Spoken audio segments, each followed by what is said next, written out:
What's up LEGO fans, it's LEGO Man Cam, and today I'm going to take a look at LEGO Indiana Jones and discuss exactly what happened to this once legendary LEGO theme. I'm going to be covering a brief history and backstory for the theme and come to a conclusion as to why the revival of LEGO Indiana Jones has come to a premature end. Let's first head back to the beginning of 2008 when hype was at an all-time high for the return of the beloved Indiana Jones film franchise. It had been 19 years since the release of The Last Crusade, the third film in the series, and Harrison Ford was back as Indiana Jones, set to reprise his role in the fourth installment of the series, titled The Kingdom of the Crystal Skull. Do you remember how the last Indiana Jones movie ended? Sure, he rode off into the sunset. It was a great way to say bye to the character. It sure was, sir. Perfect ending, in fact, so I thought we could bring him back. Now for LEGO, they had an ongoing relationship with Lucasfilm, due to their Star Wars line of sets that had been going for 9 years at the time. And with the release of this new blockbuster, LEGO found it to be the perfect opportunity to begin releasing sets based on the film.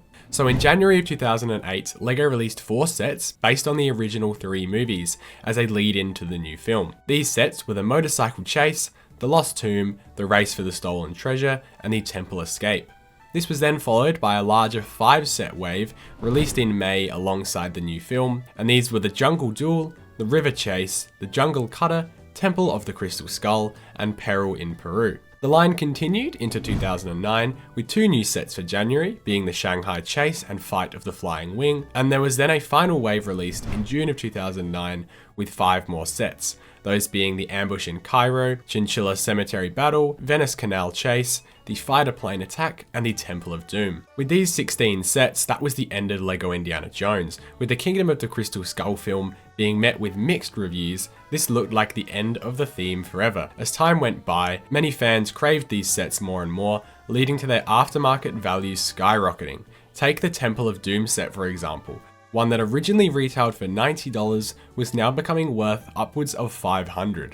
However, with Disney's acquisition of Lucasfilm in 2012, it was stated that Indiana Jones would return at some stage, and it wasn't until April of 2021 when Lucasfilm announced a new Indiana Jones film was in development, titled The Dial of Destiny, once again starring Harrison Ford, this time alongside Phoebe Waller-Bridge. Initially, the film was set to be released in 2019, as it was even earlier announced in 2016. However, with constant rewrites and development hell, this led to the film finally actually being released on June 30th of 2023. With this new film, the revival of LEGO Indiana Jones was announced, with 4 initial sets coming based on the older films to sort of lead into the line, exactly what they did in 2008. These 4 sets all were releasing in April of 2023. These were the Fighter Plane Chase, a remake of the Fighter Plane Attack, the Escape from the Lost Tomb, a remake of the Lost Tomb, and the Temple of the Golden Idol, a remake of the Temple Escape, and a 4th set that we'll get into in a minute.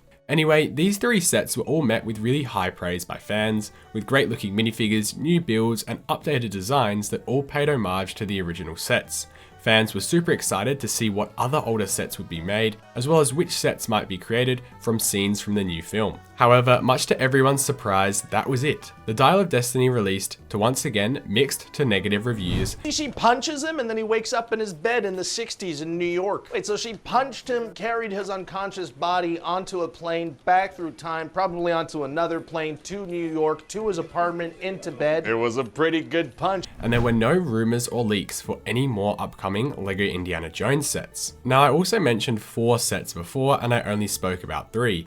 This is because the 4th set, the Temple of Doom, a remake of the set of the same name, was actually cancelled and pulled shortly before release. Also just quickly, if you are enjoying the video, please subscribe, it helps out the channel a lot. Now there are a few reasons why this may have been the case, however LEGO actually provided a statement which I'll look at now, because this set got so far into production that it was actually seen by a lot of people as it was on display at the Nuremberg Toy Fair in early 2023. LEGO's quote was, "Throughout 2022, the LEGO Group worked closely with Lucasfilm to optimize our planned product lineup for the upcoming LEGO Indiana Jones product launches in April 2023. As an outcome of this, we consolidated the launch to focus on 3 products, 7, 012, 013, and 015, that feature some of the most iconic scenes from the Indiana Jones franchise." So this is obviously very corporate sounding and doesn't actually give us a lot of information. So let's look at some of the more probable reasons. Firstly, this set and the whole Temple of Doom film deals heavily with Hinduism and Indian culture, as well as somewhat depicting it in a negative light. The set also featured a build of the Hindu deity Kali as well,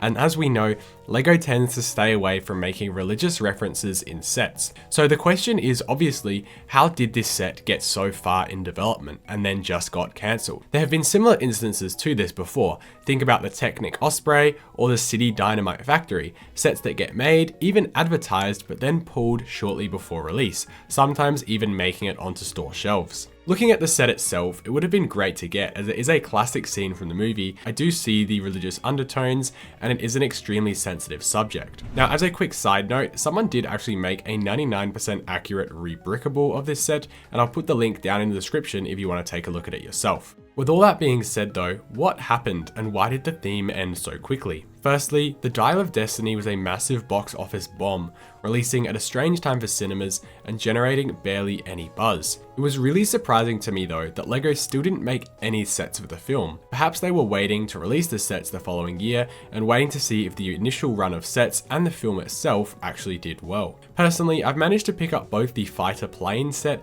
and the Lost Tomb for 50% off even before they were announced to be getting retired at the end of this year. But to me, LEGO Indiana Jones seems like it was kind of doomed from the start. For just a 4-set wave cut down to 3, with no mention of sets for the new film either. Now, if you know Indiana Jones and have seen the movies, they do deal with a lot of historical events linked to war and religion, and a lot of touchy subjects that LEGO typically avoids like the plague. So in my opinion, something internally must have happened at the company which led to this extremely soft launch of the theme and then quick exit. Perhaps Disney came to LEGO, suggesting they make sets in the lead up to the new film. LEGO began and created the initial 4 sets, all remakes of older models, and then started to work on sets of the new film. But with the content covered in the film, LEGO felt it didn't fit with their brand identity as a family toy company. This could explain why we got the initial 3 sets, the least problematic 3, featuring limited war and religious symbolism, but then never got anything else.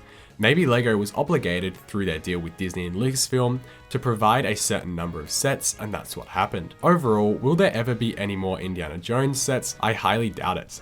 There is a new video game releasing later this year, but LEGO rarely releases sets based on video games, especially third-person action-adventure RPGs. So with an initial 16-set release in 2008 and 9, and then a pretty poor 3-set flameout in 2023, what will LEGO Indiana Jones' legacy be? I hope it is one that people look back on fondly, as although the controversy and sad end, every single one of these sets has something to offer, and they all provide a historical setting for LEGO that we rarely ever see, without many movie tie-in themes these days like Prince of Persia or The Lone Ranger. Anyway, I really hope you enjoyed this video. If you did, please feel free to leave a like and subscribe, and comment your favourite LEGO Indiana Jones set down below.